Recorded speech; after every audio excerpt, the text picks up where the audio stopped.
Përshëndetje, jeni me edicionin e lajmeve 21 minuta. Në orën 16 në qendrën komunale të numrimit në Prishtinë, salla 1 tetori, fillon numrimi i votave të kandidatëve për kuvende komunale. Kështu ka bërë të ditur zëdhënësi i Komisionit Qendror të Zgjedhjeve Valmir Elezi. Deri më tani, sipas rezultateve preliminare të KQZ-s, lëvizja vetëvendosje ka fituar pa balotazh në 3 komuna.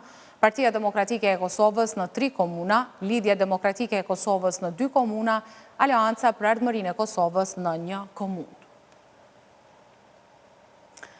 Nga 38 komunat e Kosovës, 21 kanë përmbyllur garën për kryetar që në rundin e parë të zgjedhjeve lokale të mbajtura më 12 tetor, ndërsa 17 komunat të tjera do të shkojnë në balotazh më 9 nëntor.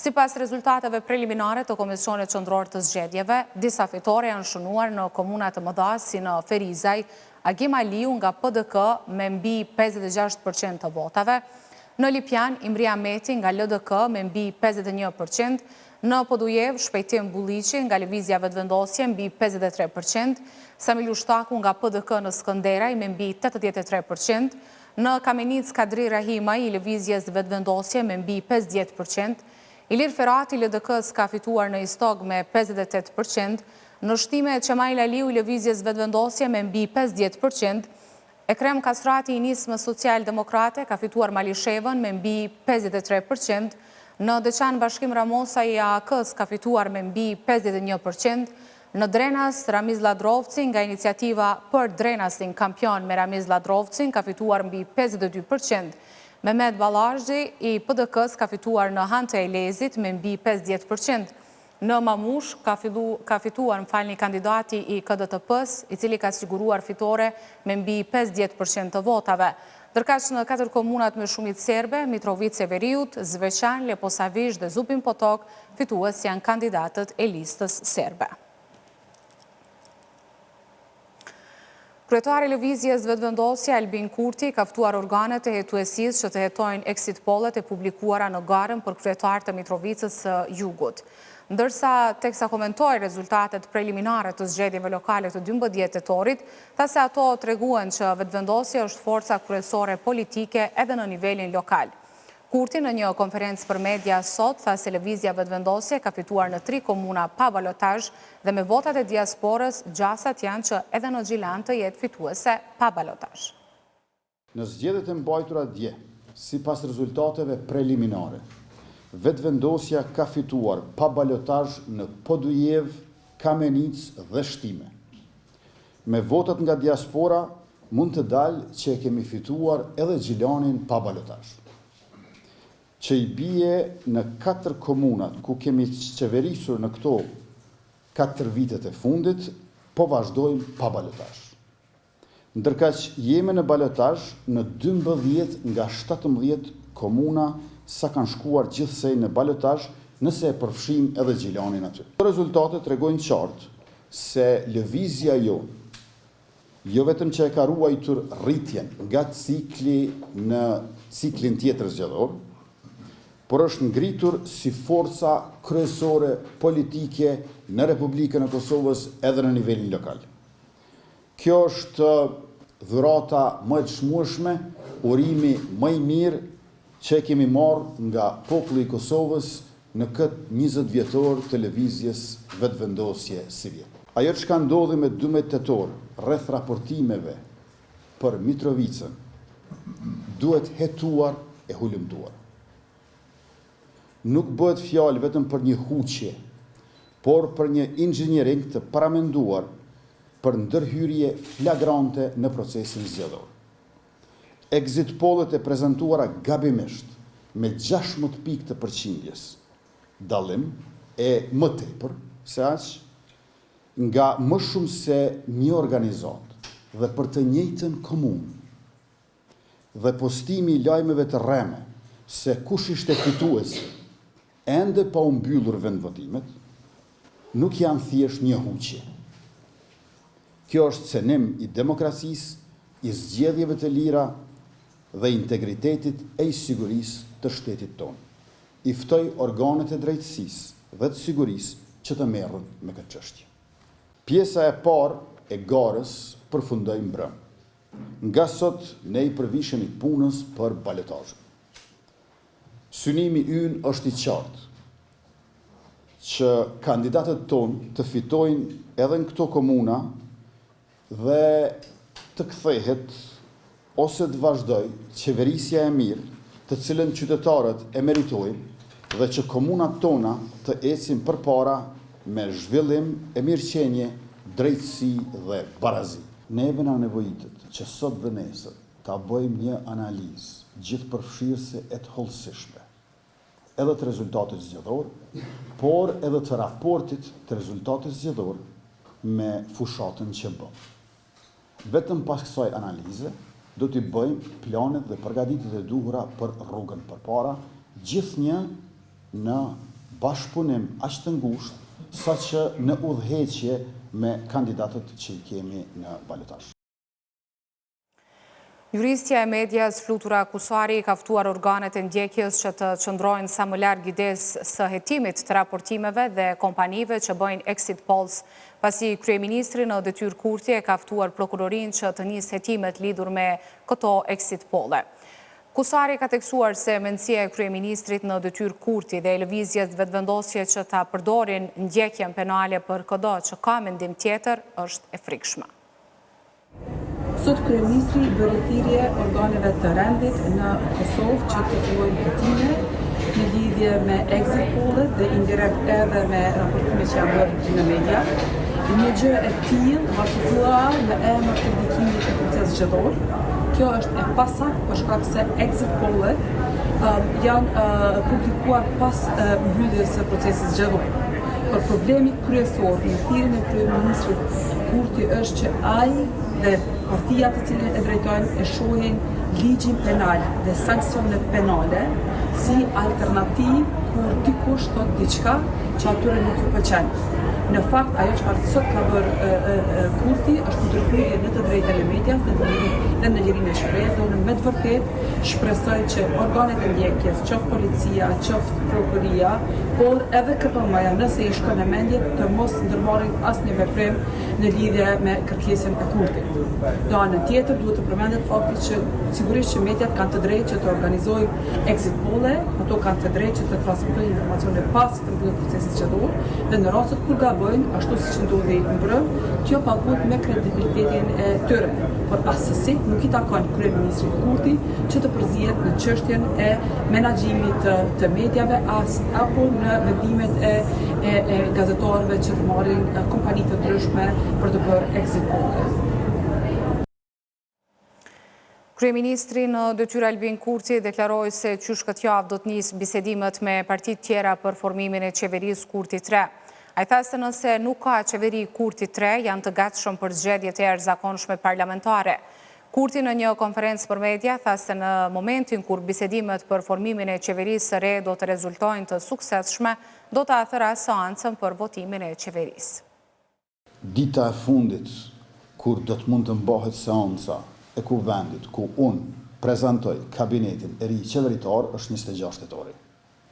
Këto ditë jemi të përqendruar maksimalisht në analizën gjithëpërfshirëse dhe hollësishme të rezultatit të zgjedhjeve lokale. Por, shumë shpejt, qysh në këtë javë, do të fillojmë komunikimin dhe bisedat edhe për qeverinë qendrore. Sepse Kosovës i duhet edhe një mandat i qeverisë sonë, i duhet një mandat i ri i qeverisë sonë, neve na duhet një mandat i ri në përputhje me rezultatin e 9 shkurtit së vjet, dhe duhet të kemi një mandat të rregullt, i cili padyshim që do të filloj, por sa ne ta nxjerrim në seancë kuvendi përbërjen e re të qeverisë Kurti 3. Ne po bëhemi gati të qeverisim më shumë se kurrë nëpër komuna onë mban Kosovës, të rikthehemi në qeverisin në kryeqytet dhe që është shumë e rëndësishme, po bëhemi gati për qeverinë Kurti 3. Nëse nuk ka qeveri Kurti 3, padyshim që jemi të gatshëm për zgjedhjet e reja parlamentare. Komunikimi dhe bisedat që do të zhvillojnë janë ato të cilët do ta përcaktojnë përbërjen e shumicës së re në Kuvendin e Republikës që do ta votojë qeverinë Kurti 3. Tash për tash duhet t'ja lëmë kohën komunikimeve dhe bisedave që të zhvillohen dhe unë nuk mund të flasë më shumë se kaq në këtë fazë. Kryetari i LDK-s Lumir Abdigjiku tha se partia e tij ka mbi 180.000 vota për kuvende komunale, gjë që siç është shprehur ai, e bën të dalë partia e parë në zgjedhjet lokale të 12 tetorit. Ndërsa ka falenderuar kandidatët për kryetar komunash për pjesëmarrjen në zgjedhje, ai ka thënë se ata që nuk fituan nuk duhet ta marrin si humbje. Sot disa e festojnë fitoren, Imriu, Ilirje, Rushdiu, festojnë me raund të parë. Disa të tjerë, 9 sosh, i kemi në garë për një raund të ri. Të tjerët që nuk e morën rezultatin që e merituan, mos e merrni si humbje, ka shkruar Abdigjiku. Ai shtoi tutje se kjo përbojë është themel për fitoret e ardhshme dhe dëshmi se LDK-ja ka njerëz të guximshëm që nuk dorëzohen kurrë.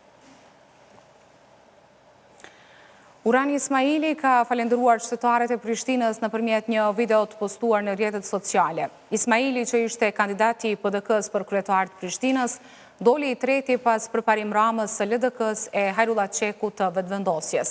Ismaili mori 27.77% të votave sipas rezultateve preliminare në webfaqen e KQZ-s. Kanë mbetur edhe 3 qendra votimi për tu procesuar. Ismaili ka thënë se nuk është rezultati për cilin ka shpresuar. Të dashur mbështetës aktivist vullnetar e miq. Po e bëj këtë video me ju falendëru të gjithëve prej zemrës për dashnin, besimin, mbështetjen e angazhimin tuaj gjatë kësaj fushate. Ju keni qenë frymëzimi më i madh, ju faleminderit për gjitha. E kemi ndërtuar një fushatë ndryshe, një fushatë me respekt, me vlera dhe me një dashuri të madhe për Prishtinën. Edhe pse kemi rritje të votave gjithandej dhe kemi arritur të jemi partia e dytë në asamble, ky nuk është rezultati për cilin kemi shpresuar. Por prapë se prapë jam shumë krenar për punën ekipore dhe frymën pozitive që kemi përfaqësuar në qytet. Ju faleminderit gjithëve edhe një herë nga zemra e shihemi Prishtinë. Kandidati i lëvizjes vetëvendosje për kryetar të Prizrenit, Artan Abrashi, thotë se i ka pranuar me shqetësim lajmet për rastet e raportuara për blerje votash në shumë prej 120 eurosh. Abrashi ka thënë se është devijim i rënd nga parimet e procesit të ndershëm zgjedhore e cënimi vullnetit të lirë qytetar. Abrashi doli i dyti në raundin e parë, ndërsa në ballotazh do t'jetë me kryetarin aktual Shaqir Totajn e PDK-s, që në raundin e parë mori 41.99% të votave, sipas të dhënave aktuale në KQZ, ku janë procesuar rreth 95% të vendvotimeve. Abrashi mori 29.8% të votave. Zgjedhjet lokale të 12 tetorit kanë përfshirë 10 gra në garë për kryetare komunash, pa përfshirë këtu komunat me shumicë serbe në qytete si Prishtina, Peja, Prizreni, Ferizaj, Vushtria, Deçani, Kamenica, Fush Kosova, Drenasi dhe Kaçaniku, duke reflektuar përpjekjet për përfshirje gjinore në nivel lokal. Ky fakt vë në pa një synim për rritje të përfaqësimit gjinor në nivel lokal, ndërsa zgjedhjet paraqesin një fushë të re sfidash dhe mundësish për gratë lidere në Kosovë. Nga rezultatet preliminare të publikuara nga KQZ, kandidatja e PSD-s për Prishtinën, Besa Shahini, është renditur e pesta me 1.55% apo 1.591 vota. Kandidatja e PDK-s për Pej, Artan Albani, është renditur e katërta me 4.86% apo 2.005 vota nga gjithsej 21.283 qytetar që kanë ushtruar të drejtën e votës. Natyra Kuqi, kandidate e PSD-s për Deçanin, është renditur e treta sipas rezultateve preliminare nga KQZ, ku ka marrë 11.73% apo 1.789 vota. Në Prizren, Emilia Regjepi nga Nova Demokratska Stanka ka marrë 3.63% apo 2.102 vota, duke u renditur e gjashta me radhë nga kandidatet e tjerë. Kandidatja e nismës në Vushtri, Gjevahiri Izmaku, është renditur e katërta me 2.40% apo 712 vota sipas rezultateve të KQZ-s. Në Ferizaj, kandidatja e AAK-s për kryetare në këtë komunë, Gjemile Murati Shabani, është renditur e katërta me vetëm 1.70% apo 835 vota. Jona Arifi, kandidate e PDK-s për kryetare të Kamenicës, ka marrë gjithashtu pak vota, sikurse kandidatet e tjera gra në komunat e tjera. Arifi është renditur e pesta me 4.69% apo 685 vota. Vildane Latifi nga AAK në fushë Kosovë është renditur e 4-ta me vetëm 1.18% apo 250 vota. Kandidatja e lëvizjes vetëvendosje në Drenas, Egzona Tërdevci, është renditur e 3-ta me 4.01% apo 1008 vota. Kandidatja për kryetare të Kaçanikut nga radhët e AAK-s, Hafize Sallahi, është renditur e 6-ta në këtë komunë sipas rezultateve preliminare të KQZ-s. Ajo ka marrë 1.37% apo 220 vota. Sipas këtyre rezultateve, bazuar edhe në numrin e votuesve që kanë qenë në këto komuna, kandidatja grua më e votuar është Artan Albani e PDK-s në Pej.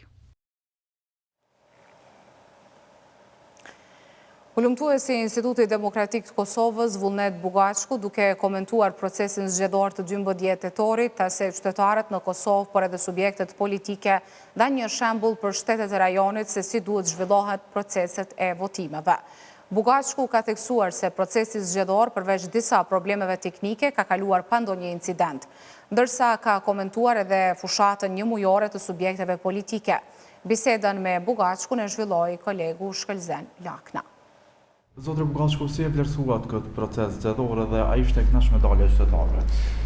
Po, fillimisht edhe ne si KDI, por edhe në kuadër të rjetit të demokracisë veprim, djela ashtu e përshëndetën procesin zgjedhor, të përfunduar sipas vlerësimit tonë edhe bazuar edhe në monitorimin që i kemi bëu ditës së zgjedhjeve, një proces ishte i qetë, ishte i rregullt, KQZ-ja i publikoi me kohë rezultatet e zgjedhore, të paktën ato për garën për kandidat për kryetar të komunave.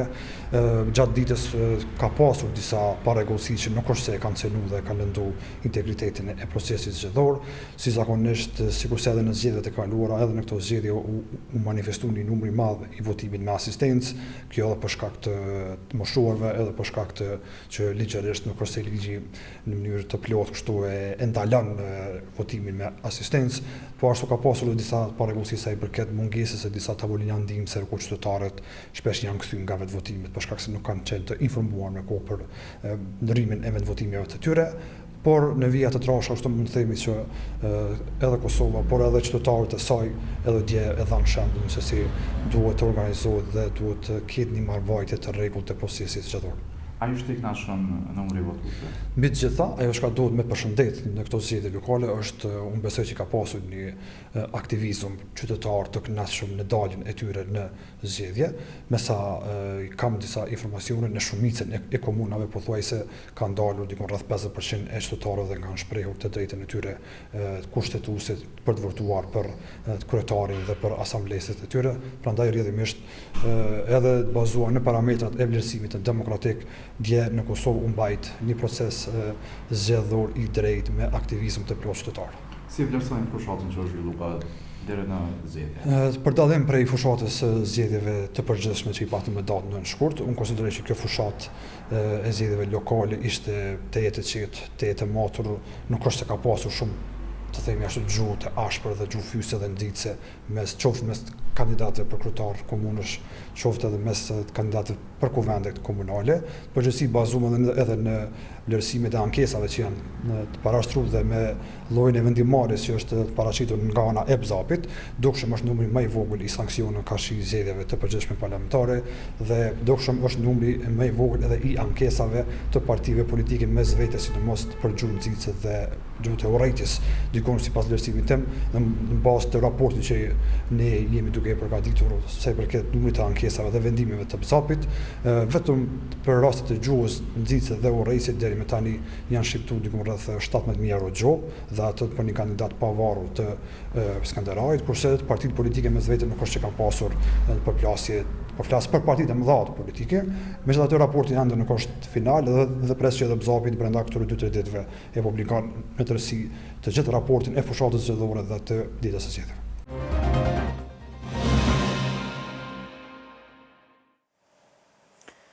Kryeqyteti i Slovenisë Ljubljana do të mirëpres sesionin e 71 vjetor të Asamblesë Parlamentare të NATO-s, një ngjarje e rëndësishme ndërkombëtare që mbledh parlamentar nga vendet anëtare të aleancës, si dhe përfaqësues të partnerëve të saj. Presidentja Vjosa Osmani dje ka udhëtuar për në Sloveni, ku do të marrë pjesë në Asamblenë Parlamentare të NATO-s.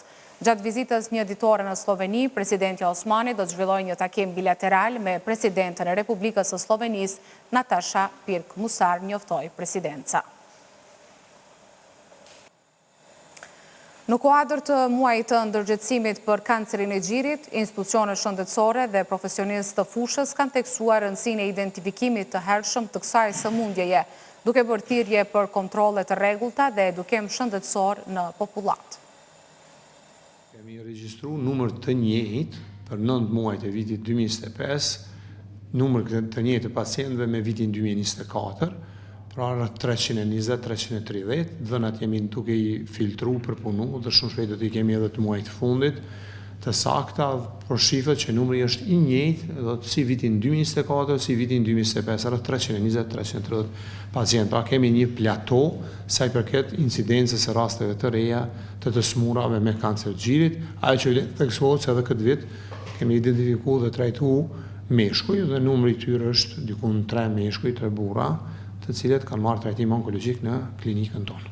Çelësi i trajtimit suksesshëm të kësaj sëmundje është pikërisht identifikimi i hershëm i sëmundjes, sidomos në fazën 0 ose fazën 1, kur jetëgjatësia e pacientëve është shumë e madhe. Meqense se këto 2-3 vitet të fundit kemi femra të atakuara me kancer të gjirit në një numër diq më të lartë se sa viteve paraprake nga mosha 40 deri 50 vjeçare, që është fenomen i ngjashëm me vendet e rajonit, sidomos me Shqipërinë dhe me Maqedoninë e Veriut. Kjo duhet të bëhet edhe të ngulitet në kokë, të kemi një edukim shëndetësor të mirë fillt, që duhet bëjmë një kontroll të gjirit pa pas ndonjë shenjë ose ndryshim, po duhet bëjmë një kontroll kur gjiri është i pasmur dhe terapia imunologjike në klinikën e onkologjisë jepet për rastet të cilat kanë indikacion dhe të furnizimi ka qenë i rregullt përpos një periudhë shumë të shkurt, për pacientë e marrin këtë terapi një kohë të gjatë.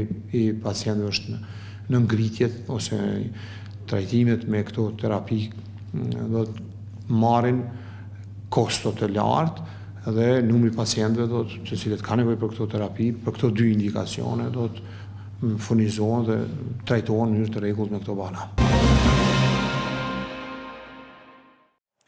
Ju faleminderit për vëmendje dhe mirupafshim në edicionet e radhës.